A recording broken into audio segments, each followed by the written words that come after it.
Our secret taste recipe is to cook with lemon care. Kutti's Healthy Samayal. Hello friends, welcome to Kutti's Healthy Samayal. Be positive, be healthy. நாம் இன்றைக்கி ரொம்ப டேஸ்டியான ஹெல்த்தியான snacks recipe பார்க்கலாமா? அதுக்கு முன்னாடி நம்ம சேனலை சப்ஸ்கிரைப் பண்ணாதவங்க சப்ஸ்கிரைப் பண்ணிவிட்டு பக்கத்தில் இருக்க பெல் பட்டனை கிளிக் பண்ணிக்கோங்க. ஆல் ஆப்ஷனை கிளிக் பண்ணுங்கள். அப்போ தான் நாங்கள் போடுற எல்லா வீடியோஸோட நோட்டிஃபிகேஷன்ஸ் உங்களுக்கு வரும். இது வரைக்கும் சப்ஸ்கிரைப் பண்ண எல்லாருக்கும் தேங்க்யூ ஸோ மச். நாம் இன்றைக்கி ரொம்பவும் டேஸ்டியான ஹெல்த்தியான ஒரு ஸ்நாக் ரெசிபி தான் பார்க்க போகிறோம். ஜஸ்ட் நம்ம வீட்டில் வாழைப்பழமும் கோதுமை மாவும் இருந்தால் போதுங்க. இந்த ஸ்நாக்ஸ் சூப்பராக குயிக்காக செஞ்சு எடுத்துடலாம். இது போலி போல் ரொம்பவும் டேஸ்டியாக இருக்கும். ஆனால் ஸ்டஃபிங் உள்ளே கிடையாது. ஆனால் அந்த அளவுக்கு டேஸ்டியாக சூப்பராக இருக்கும். எப்படி செய்யுதுன்னு வீடியோ ஸ்கிப் பண்ணாமல் பாருங்கள். அப்போ தான் உங்களுக்கும் புரியும், எங்களுக்கும் அது சப்போர்ட்டிவாக இருக்கும். இது செய்கிறதுக்காக நான் இன்றைக்கி 4 வாழைப்பழங்கள் எடுத்திருக்கேன். மஞ்சள் வாழைப்பழம் தான் எடுத்திருக்கேன். இது குட்டி குட்டியாக இருக்கிறதோட 4 எடுத்திருக்கேன். 1 கப்புக்கு 2 போதும். நான் இன்றைக்கி 2 கப் கோதுமை மாவுக்கு 4 பழம் எடுத்திருக்கேன். நீங்கள் எந்த பழம்னாலும் எடுத்துக்கலாம், உங்கள் விருப்பம் தான். இப்போ நான் சின்ன சின்ன பீஸாக கட் பண்ணி ஒரு மிக்ஸி ஜாரில் ஆட் பண்ணிக்கிறேன். அது கூடவே 2 டேபிள் ஸ்பூன் அளவுக்கு நாட்டு சர்க்கரை ஆட் பண்ணிக்கிறேன். இது ரொம்ப ஹெல்த்தியானது. அப்படி இல்லைன்னா நீங்கள் ப்ரௌன் சுகரோ இல்லை ஒயிட் சுகரோ கூட நீங்கள் ஆட் பண்ணிக்கலாம். வெல்லம் கூட ஆட் பண்ணிக்கலாம், உங்கள் விருப்பம் தான். அடுத்து இது கூடவே ஒரு 1/4 ஸ்பூன் அளவுக்கு உப்பு ஆட் பண்ணிக்கிறேன். நம்ம எந்த ஸ்வீட் செஞ்சாலும் உப்பு ஆட் பண்ணும்போது அந்த ஸ்வீட்னஸை நல்லா என்ஹான்ஸ் பண்ணி கொடுக்கும். டேஸ்ட் ரொம்ப நல்லாயிருக்கும். இப்போ நாம் இதை க்ளோஸ் பண்ணி அரைச்சி எடுத்துக்கலாம். ஏன்னா அந்த பனானா நமக்கு நல்லா மேஷ் ஆகி வரும். முதல்ல இதை நம்ம அரைச்சி எடுத்துக்கலாம். அவ்வளோதான், அரைச்சாச்சு. இப்போ நான் இது கூடவே 1 கப் அளவுக்கு தேங்காய் துருவல் ஆட் பண்ணிக்கிறேன். அதாவது தேங்காய் பொடி பொடியாக கட் பண்ணி மிக்ஸியில் அரைச்சது தான். இதை நான் 1 கப் அளவுக்கு ஆட் பண்ணிக்கிறேன். இது ஆப்ஷனல் தான். இது இல்லைன்னா நீங்கள் ஸ்கிப் பண்ணிக்கலாம். தேங்காய் இல்லாமல் இது ரொம்பவும் டேஸ்டியாக இருக்கும். தேங்காய் ஆட் பண்ணால் இன்னும் கொஞ்சம் டேஸ்ட்டாக இருக்கும். அவ்வளோதான். இது கூட நான் 2 கப் அளவுக்கு கோதுமை மாவு ஆட் பண்ணிக்கிறேன். இது நான் வீட்டில் அரைச்ச கோதுமை மாவு தான், அதனால் ஜலிச்சு வச்சுருந்தோம், அப்படியே ஆட் பண்ணிட்டேன். இல்லைன்னா நீங்கள் ஜலிச்சு ஆட் பண்ணிக்கோங்க. இப்போ இது கூடவே அரைப்படுறதுக்காக ஒரு 2 ஸ்பூன் அளவுக்கு குக்கிங் ஆயில் ஆட் பண்ணிக்கிறேன்.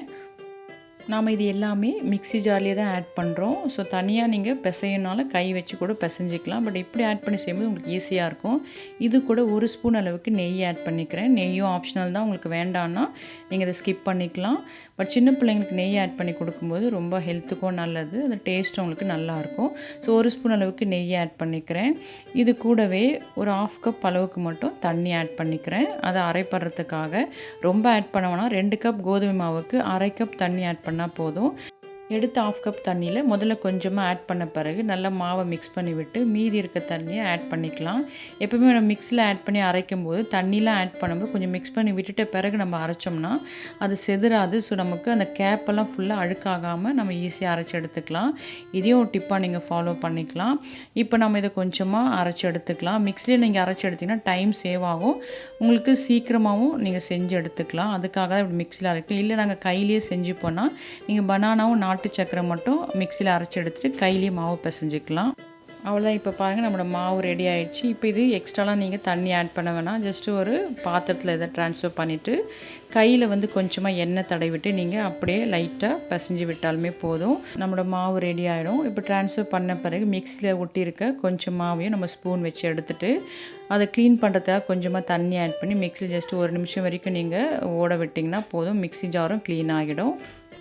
இப்போ நம்மளோட கைகளை எண்ணெய் அப்ளை பண்ணி ஜஸ்ட் லைட்டாக நம்ம இது போல் பிசைஞ்சு விட்டாலே போதும். ரொம்ப நீங்கள் ப்ரெஷர் கொடுத்துலாம் பிசைய வேணாம். இதே போல் சப்பாத்தி கூட மிக்ஸியில் மாவு பிசைஞ்சிக்கலாம். பட் ஆல்ரெடி நாங்கள் ஒரு கிச்சன் டிப்ஸில் லோட் பண்ணியிருப்போம். அதாவது நம்ம கைகளில் பிசைகிறது நம்ம கைகளில் இருக்க நரம்புகளுக்கும் இந்த விரல்களுக்கும் ரொம்ப நல்ல ஒரு எக்ஸசைஸ். ஸோ அதனால் நம்ம கைகளில் பிசைகிறது தான் நல்லது. இது நம்ம பனானா நல்லா மேஷ் ஆகிறதுக்காக மிக்ஸியில் போட்டு அரைக்கிறோம், நாட்டு சக்கரை இதெல்லாம். ஸோ அது கூடவே நம்ம இந்த மாவையும் கூட ஆட் பண்ணி இப்படி அரைச்சி எடுத்துக்கலாம். அவ்வளோதான். இல்லை கைகளில் பிசைஞ்சு நீங்கள் பிசைஞ்சு எடுத்துக்கலாம். ஆனால் பனானா நீங்கள் கைகளில் பிசையும்போது பார்த்தீங்கன்னா கொஞ்சம் கொஞ்சம் கட்டி கட்டியாக இருக்கும். பட் இது போல் மிக்ஸியில் அரைக்கும்போது நல்லா மேஷ் ஆகி நமக்கு ஒரு பேஸ்ட் போல் கிடச்சிரும். அப்போ நல்லா மாவோட மிக்ஸ் ஆகிடும். சாப்பிடும்போது நல்லா டேஸ்டியாக இருக்கும். அதுக்காக தான். இப்போ நாம் இதை ஒரு சப்பாத்தி போல் திரட்டி எடுத்து அப்படியே நம்ம தோசைக்கல்லில் போட்டு எடுத்துக்கலாம். இதுக்கு நீங்கள் எண்ணெயும் அப்ளை பண்ணிக்கலாம். நீங்கள் விருப்பப்பட்டால் நெய் கூட ஆட் பண்ணிக்கலாம். ரொம்ப டேஸ்டியாக இருக்கும். சின்ன பிள்ளைங்களுக்கு கொடுக்குறதா நெய் நல்லா தாராளமாக நீங்கள் அப்ளை பண்ணி கொடுக்கலாம். ரொம்ப ஹெல்த்தியானது இது. இப்போ நாம் இந்த பனானா ரொட்டிகளை இது போல் தவாவில் போட்டு நல்லா செஞ்சு எடுத்துக்கலாம். முதல்ல நான் ஒரு 4 ரொட்டிகள் ஷேப்லெஸ்ஸாக தான் செஞ்சு எடுத்திருக்கேன். நம்ம வீட்டில் திரட்டும் போது அந்தளவுக்கு சர்க்கிளாக கரெக்டாக வராது. சில பேர் திரட்டும் போது நல்லா சர்க்கிளாக கரெக்டாக திரட்டி எடுப்பாங்க. அப்படி உங்களுக்கு செய்ய முடியும், நீங்கள் அப்படியே செஞ்சு எடுத்துக்கலாம். எனக்கு வரல. ஸோ 4 ரொட்டிகள் வந்து ஷேப்லெஸ் தான் செஞ்சு எடுத்தேன். அடுத்தது இப்போ நான் திரட்டின பிறகு ஒரு மீடியம் சைஸ் கண்டெய்னர் மூடி எடுத்து இது போல் கட் பண்ணி சர்க்கிளாக நான் செஞ்சேன். ஸோ இப்போ நான் 4 ரொட்டிகள் இது போல் செஞ்சு எடுத்துக்கிட்டேன், நல்லா சர்க்கிளாக அழகாக. இந்த சைஸ் நமக்கு ரொம்ப பெருசாகவும் இல்லாமல் ரொம்ப சிறிய சைஸாகவும் இல்லாமல் மீடியம் சைஸில் இருந்தது. இது போல் 10 ரொட்டிகள் எனக்கு கிடச்சிது, அதாவது 2 கப் கோதுமை மாவில். ஸோ இது ஈவினிங் ஸ்நாக்ஸ் பார்த்திங்கன்னா ஒரு 4 பேர் தாராளமாக சாப்பிட்லாம். இது செய்யும்போதே தெரியும் பாருங்கள், அந்த கலர் எவ்வளோ நல்லா இருக்குது பார்க்கும்போதே. ஸோ டேஸ்ட்டும் அப்படி தான், அவ்வளோ சூப்பராக இருக்கும், நல்ல சாஃப்டாக இருக்கும். இந்த ரொட்டி சாப்பிட்டிங்கன்னா ஈவினிங் டைமில் இந்த சைஸ் ரொட்டியை 2 சாப்பிட்டாலே போதும், நல்லா ஸ்டமக் ஃபில்லிங்காக இருக்கும். அடுத்து நான் நெய் அப்ளை பண்ணி செய்கிறேன். ஸோ சின்ன பிள்ளைங்களுக்கு கொடுக்கும்போது இப்போ நெய் நீங்கள் அப்ளை பண்ணி கொடுக்கலாம், ஹெல்த்துக்கு ரொம்ப நல்லது, ஸ்டமக்கும் ரொம்ப நல்லது. பிள்ளைங்க வளர்கிற பிள்ளைங்களுக்கு நெய் அதிகமாக கூட நீங்கள் ஆட் பண்ணலாம். ஸோ நம்ம இதில் ஆட் பண்ணுற எல்லாமே ரொம்பவும் ஹெல்த்தியானது தான். ஸோ அன்ஹெல்த்தியாக நம்ம கடைகளில் எதுவும் வாங்கி கொடுக்காம வீட்லேயே சட்டுன்னு ரெடி பண்ணி ஹெல்த்தியான ஒரு ஸ்நாக்ஸ் கொடுக்கும்போது பிள்ளைங்களும் சூப்பராக சாப்பிட்டுப்பாங்க, வெளியிலையும் எதையும் கேட்க மாட்டாங்க. இதுவும் நல்லா ஸ்டமக் ஃபில்லிங்காக இருக்கும். ஸோ கண்டிப்பாக அதை ட்ரை பண்ணி பாருங்கள். ஒரு முறை செஞ்சு கொடுத்தீங்கன்னா திரும்ப திரும்ப வேணும்னு கேட்பாங்க, அந்தளவுக்கு ரொம்பவும் டேஸ்டியான ரொட்டிகள். ஸோ அடுத்த 4 ரொட்டிகள் நான் இது போல் ஷேப்பாக கட் பண்ணி செஞ்சது தான். பார்க்கும்போது தெரியும் உங்களுக்கு எவ்வளோ அட்ராக்டிவாக இருக்குதுன்னு. அதே போல் அந்த சாஃப்ட்னஸ் பார்த்திங்கன்னா அவ்வளோ சாஃப்டாக இருக்கும் இந்த ரொட்டி. கண்டிப்பாக ட்ரை பண்ணி பாருங்கள். ட்ரை பண்ணிட்டு உங்கள் டேஸ்ட், உங்கள் எக்ஸ்பீரியன்ஸ் எங்களுக்கு கமெண்ட் பண்ணுங்கள், லைக் பண்ணுங்கள், தொடர்ந்து சப்போர்ட் பண்ணுங்கள். தேங்க்யூ. Yummy tasty. நீங்களும் ட்ரை பண்ணுங்கள், என்ஜாய் பண்ணுங்கள், ஹெல்த்தியாக இருங்க. தேங்க்யூ. உங்களுக்கு இந்த வீடியோ பிடிச்சிருந்ததுன்னா லைக் பண்ணுங்கள், ஷேர் பண்ணுங்கள், கமெண்ட் பண்ணுங்கள், சப்ஸ்கிரைப் பண்ணுங்கள், பக்கத்தில் இருக்க பெல் பட்டனையும் கிளிக் பண்ணுங்கள். பாய்.